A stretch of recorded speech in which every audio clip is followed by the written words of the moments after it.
1, 2, 3, 4, 5, 6. Okay. So, are you ready for this shit? Because this is when the movie gets fucking weird. Like, so far it's straight up action revenge, like Dr. Fives, you got it.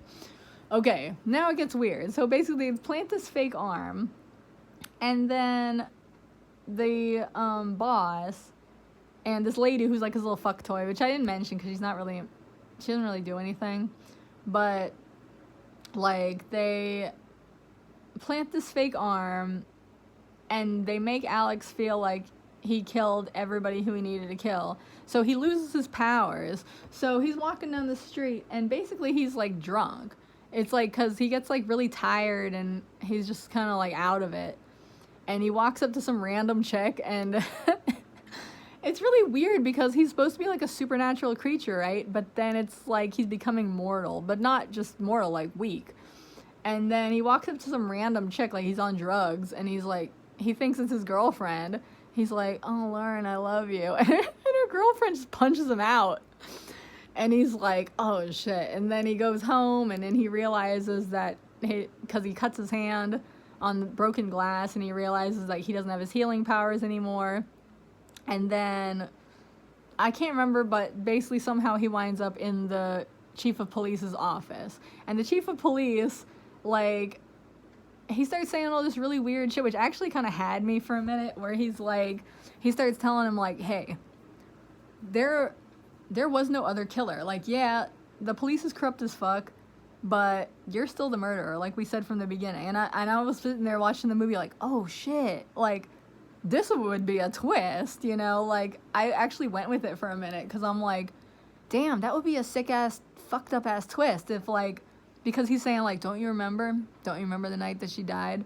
Like, actually, you guys had a fight, and actually, you did stab her, you know? And then he flashes back, because the chief of police, not only this, but like I said, Alex is like, he got drained, like, of energy, so he's super weak, and so the chief of police is just, like, choking him out, and starts, like, this is when he grabs his knife and starts stabbing him.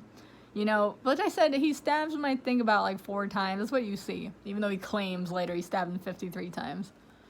But he's got him in, like, a headlock. He's, like, choking him out, and he's telling him, like, you were the murderer.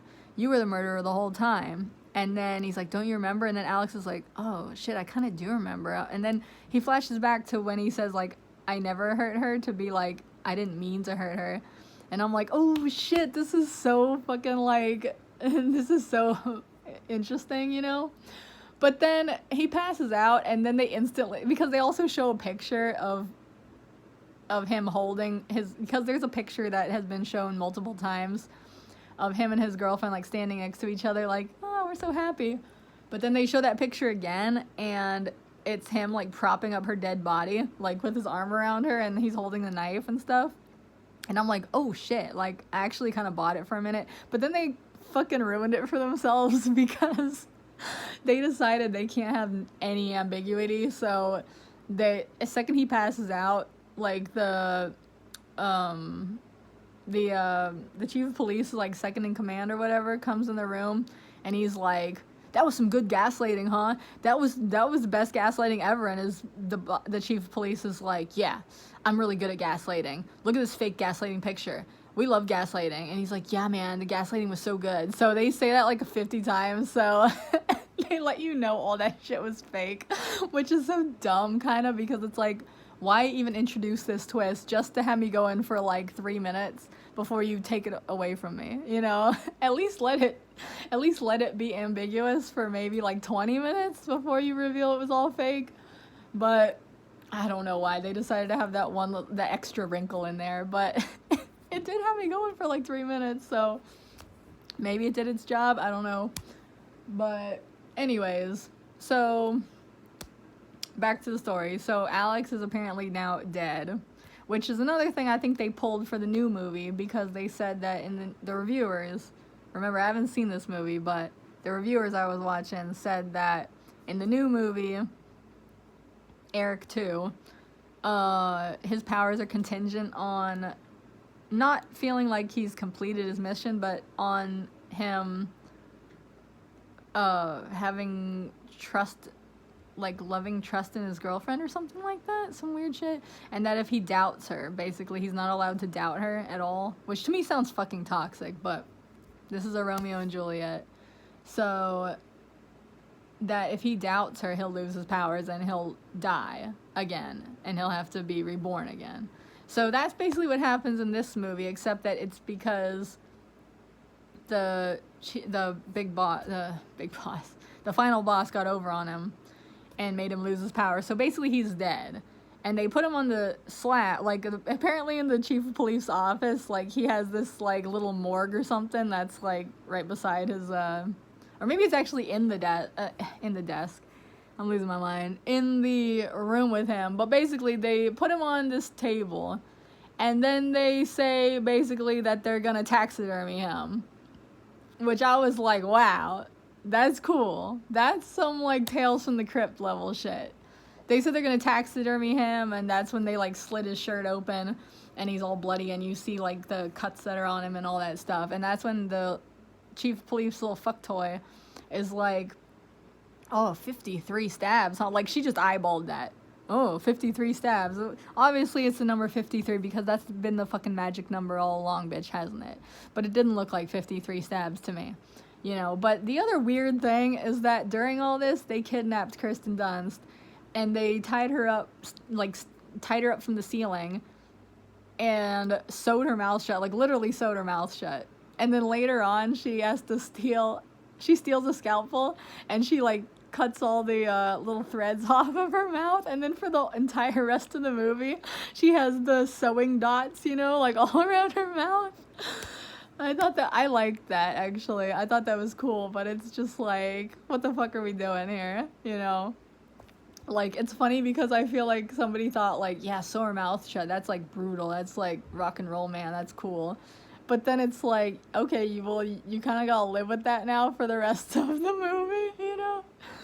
So, anyways. So, that was cool. I don't remember. Oh, I remember. The familiar, the crow, comes in, pulls the locket off of Kirsten Dunst's neck, because previously they had said that because that was her special locket with her sister, that would connect her to her sister's soul. And so the crow takes the locket off of her neck and drops it on the metal table next to Alex, and that wakes him back up, and he gets his healing powers back, and he's all good like that. So then, you know, I think there's another car chase. They get Kirsten Dunst in the car with the chief of police. Fucking the fuck toy lady, who for some reason had an obsession with painting toenails. Because she had Kirsten Dunst tied up, she was painting her toenails. Because she was standing up, you know, with her arms up like that. She was painting her toenails. And then, literally as this violence is going on around her, she's just sitting there on the floor painting her own toenails.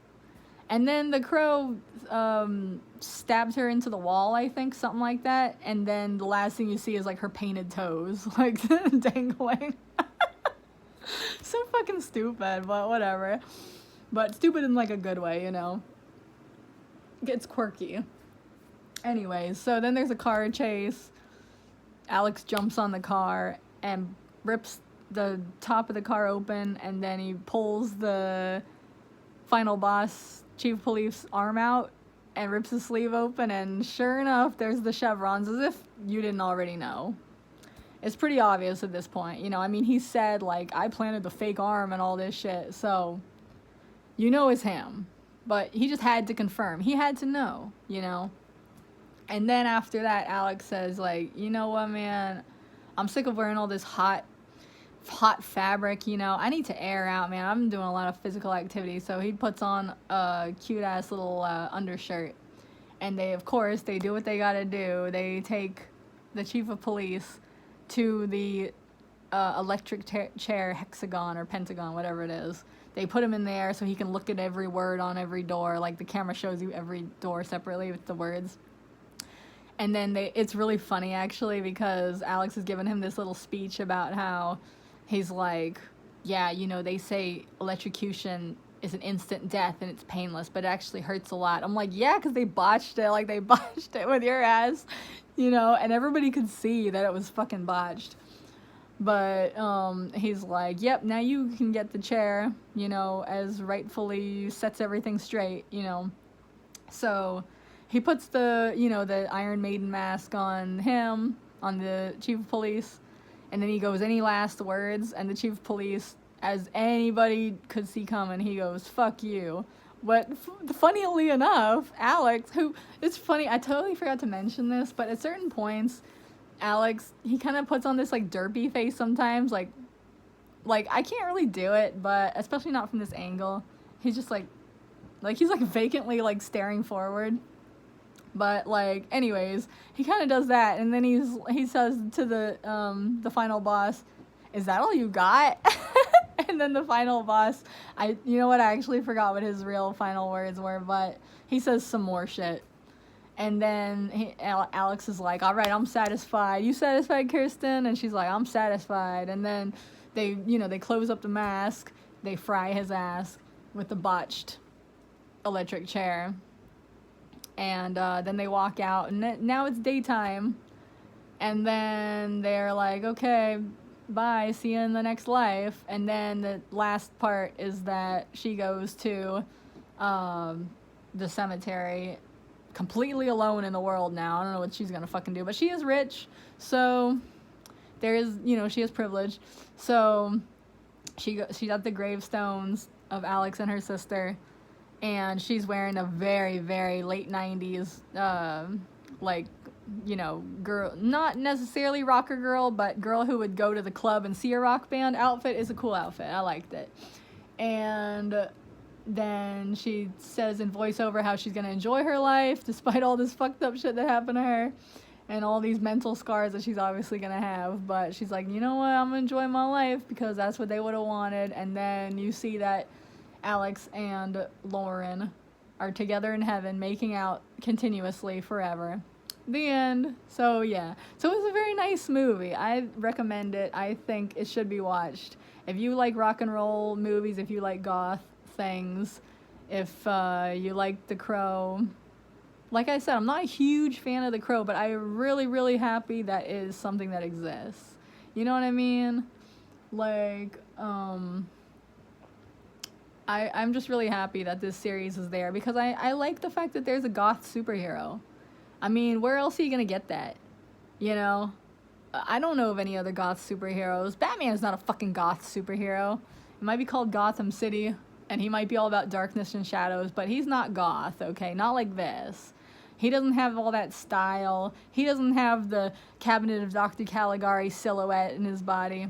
It just makes me happy that this series exists in the way it does. And yeah, and also, you know what? I saw this one review of The Crow where they were comparing, the original to the new movie, and then the guy was talking about Brandon Lee and saying that he, that he's always known for The Crow, but that he's in some other movies that you should check out. And I remember many years ago on the internet, because there's this band I like called Hardline, this late 80s metal band, and I guess there is some movie with Brandon Lee where they have 2 of their songs in the movie.